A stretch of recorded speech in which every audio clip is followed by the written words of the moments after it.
वसीविरार महानगर पालिका चुनाव प्रभाग क्रमांक 21 में भाजपा उम्मीदवार विशाल जाधव का शक्ति प्रदर्शन। नमस्कार, आप देख रहे हैं लोकल खबरें। वसीविरार महानगर पालिका चुनावों की रणभेरी बजते ही प्रभाग क्रमांक 21 में चुनावी सरगर्मी अपने चरम पर पहुंच गई है। भारतीय जनता पार्टी और महायुति के अधिकृत उम्मीदवार विशाल जाधव एक नई ऊर्जा और संकल्प के साथ घर घर जाकर चुनावी प्रचार कर रहे हैं। इसी अभियान के तहत रविवार को चुनावी प्रचार की शुरुआत मंदिर में दर्शन पूजन के साथ की गई। इस अवसर पर आयोजित रैली में स्थानीय नागरिकों और कार्यकर्ताओं का भारी हुजूम देखने को मिला। विशाल जाधव ने जनता से सीधा संवाद करते हुए कहा कि उनका मुख्य एजेंडा प्रभाग क्रमांक 21 की बुनियादी समस्याओं का समाधान करना और क्षेत्र का आधुनिक विकास सुनिश्चित करना है। इस रैली की सबसे बड़ी विशेषता महायुति के घटक दलों के बीच की बेमिसाल एकजुटता रही। विशाल जाधव के समर्थन में कार्यकर्ताओं में भारी उत्साह देखा गया। सुनिए चुनाव प्रचार के दौरान विशाल जाधव ने क्या कुछ कहा। जाधव जी, अभी आप चुनावी मैदान में पूरी तरह से उतर चुके हैं, क्या कहना चाहेंगे इस बारे में? अभी चुनाव का माहौल है और हम हमारे काम 10 साल से जो काम किए हमने, जो मैं युवा हूँ, तो युवाओं के माध्यम मेरी माँ नगर सेविका थी, उनके माध्यम से मैंने 10 साल से लोगों का काम करते आया हूँ। लेकिन मेरा भी विजन अलग है, क्योंकि मैं एक राष्ट्रीय पक्ष में हूँ, भारतीय जनता पार्टी, और महायुति में हूँ। हमारा शिवसेना और भारतीय जनता पार्टी का महायुति है।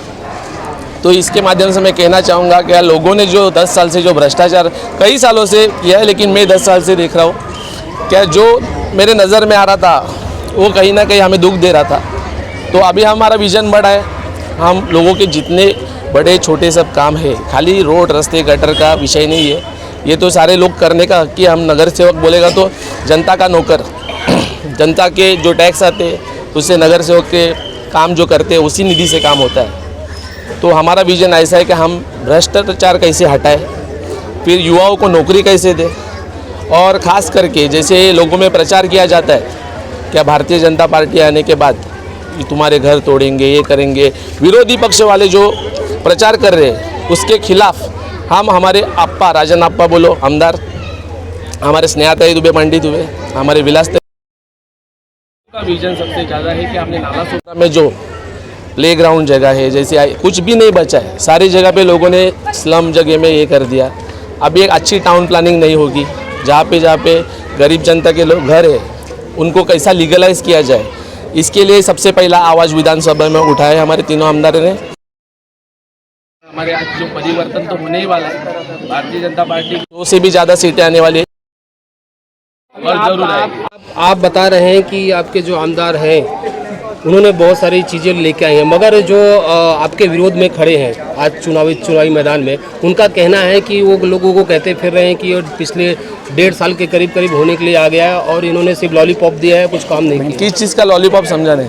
मतलब कि हमें विकास किया है हमने और कि विकास कर रहे हैं कैसे, इसी भी यही बोल के चुनाव में आए, जीत के आए, तो उसके बाद उन्होंने कुछ काम नहीं किया। उन्होंने ये नहीं बताया कि 35 साल में क्या किया। 1 साल में की बात कर रहे हैं, जब तुम्हारे पास इतने साल थे तब आज अपना जो नाला सोपारा वसई विरार शहर है कम से कम 10 साल पीछे है। आज नाला सोपारा वसई विरार कम से कम मीरा रोड जैसा तो होना ही चाहिए था। लोगों की अपेक्षा थी, सिर्फ नेता बड़े बन गए लेकिन जनता वही की वही झोपड़पट्टी और लोड बेरिंग के उधर ही रह गए। उनका विकास नहीं ज़रूरी है क्या? सिर्फ रोड रास्ते गटर से ही विकास होएगा? बच्चों के स्कूल शिक्षण इनसे विकास नहीं होता है क्या? अच्छे हॉस्पिटलों से विकास नहीं होता है क्या? 35 साल कम थे जो 1.5 साल की बात करें। और रही बात 1.5 साल की, जो उनको भी पता है जो एसटीपी का काम चालू है, तो सारे रास्ते का जो अपन खड्डे हो रहे हैं अपने इधर, सारे रास्ते पे पाइपलाइन चालू है। लेकिन उनका काम ऐसा था कि पहले रास्ते का टेंडर निकालते थे, फिर गटर का टेंडर निकालते थे। रास्ता फोड़ो, रास्ता बनाओ, उसका बिल निकालो, फिर गटर का टेंडर खोलो, फिर बिल निकालो, फिर रास्ता फोड़ो। मतलब सिर्फ पैसा पैसा पैसा सिर्फ आने दो। आज कितने 1000 करोड़ की जो महापालिका में अपना आता है टैक्स से, वो जाता किधर है? रास्ते पे तो दिख रहा नहीं। हमारे तालाब पे देखो तुम जाके, 3.5 करोड़ की बातें हो रही थी, 3 करोड़ 20 लाख की बातें हो रही थी। तालाब पे एक राउंड मारने जाओ और मुझे 20 लाख दिखाओ तालाब पे, ये किधर दिख रहा है आपको? उसके बाद 1.5 साल को क्या, अभी तो काफ़ी पूरा 5 साल बाकी है हमारे। एक सवाल है युवाओं के जहन में कि युवा चाहते हैं, जो पढ़ रहे हैं आज के तारीख में, जो सिविल सर्विसेज की तैयारियां कर रहे हैं, वो उनके मन में एक सवाल है और वो चाहते भी हैं कि कोई भी सरकार चुन के आए, कोई यहाँ पे किसी भी पार्टी का महापौर अगर बने तो वो उनका है विजन कि यहाँ पे एक मुफ्त में IAS IPS जैसी कोचिंग की सेवाएं जो है महानगर पालिका की तरफ से मुफ्त में यहाँ के युवाओं को मिलनी चाहिए। तो क्या ये अगर आप लोग जीत के आते तो ऐसी कोई योजनाएं लेके आएंगे? सबसे पहले मैंने आपको यही आपके सवाल का जवाब दिया कि हमारा जो विज़न है, जैसे कि मैंने युवाओं की बात की ज़्यादा करके क्योंकि मैं एक युवा हूँ। आज बच्चे इंजीनियरिंग पढ़ाई करते लेकिन वो कहीं तो दूसरी ही जगह पे जॉब करते, MBA करते लेकिन वो कहीं दूसरी जगह पे ही जॉब करते। तो आज जो महापालिका एक वसई का नवनिर्माण होने वाला है, जैसे पहली शुरुआत होने वाली है वसई की, जैसे रीडेवलपमेंट में कैसा बिल्डिंग एकदम ख़राब हो गई, क्या लोग उसको तोड़ के एक नई बिल्डिंग बनाते, तो नई बिल्डिंग बनाते जैसे रास्ते छोड़ते बड़े बड़े जहाँ पे ट्रैफिक की समस्या दूर हो जाए, वैसे ही आज नया वसई नया मिलने वाला है आपको। आज वसई की पहली शुरुआत है और इस चुनावी में 100% नहीं 110% भारतीय जनता पार्टी का झंडा लहराएगा, महायुति का झंडा लहराएगा। महापौर तो भारतीय जनता पार्टी का ही होगा।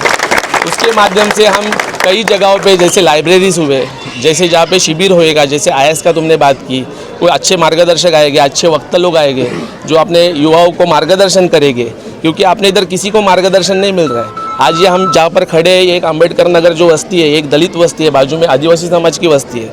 यहाँ पे जो ऊपर से जो भी योजनाएं बनी है बच्चों तो कोई किसी के तक नहीं पहुँची है। कई सारी योजनाएं क्या दलित बस्ती के बच्चों को शिक्षण मुफ्त में दिया जाता है, उनके घरों को नहीं दिया जाता है, ऐसी अनेक योजनाएं हैं। लेकिन योजना आएगी कैसे? यहाँ पे कोई और लोग ही बैठे थे, भी योजना आएगी भारतीय जनता पार्टी के केंद्र में भी बैठे, राज्य में भी बैठे, वहाँ से हमारे थ्रू यहाँ पे योजना है। क्योंकि यहाँ पे पहले कभी नगर सेवक हुआ नहीं करते थे, लेकिन इस बार 107 के ऊपर नगर सेवक दिखने वाले आपको। तो उसके माध्यम से सारी योजनाएं जितनी भी राज्य में है, केंद्र में है, सारी योजनाएं हमारी तरफ से आएगी। अभी आपसे एक सवाल है मेरा है कि ये जो पूरा पैनल है वार्ड 21 का, तो सारी जिम्मेदारियां आपके ऊपर है क्योंकि आप लोग अनुभवी नेता हैं महायुति की तरफ से। तो आप इसको कैसे देखते हैं? क्या चुनावी रणनीति दिखाई दे रही है? आप देख रहे हैं कि विशाल जी के पीछे जैन सलाह आप देख ही रहे, और सुबह का भी एक कौन निकले थे मालूम नहीं, उनके साथ कितने लोग थे, पेड वर्कर थे। ये पेड वर्कर नहीं, एक भी नहीं, ये सब कार्यकर्ता है इनके। और ये 4 के 4 पैनल 1001 कम से कम 6 से 7 हज़ार मत से हम लोग चुन के आएंगे। महापौर बैठेगा कि उसके लिए कितने आश्वस्त हैं? महापौर तो बैठना ही है और महायुति की ही बैठेगी।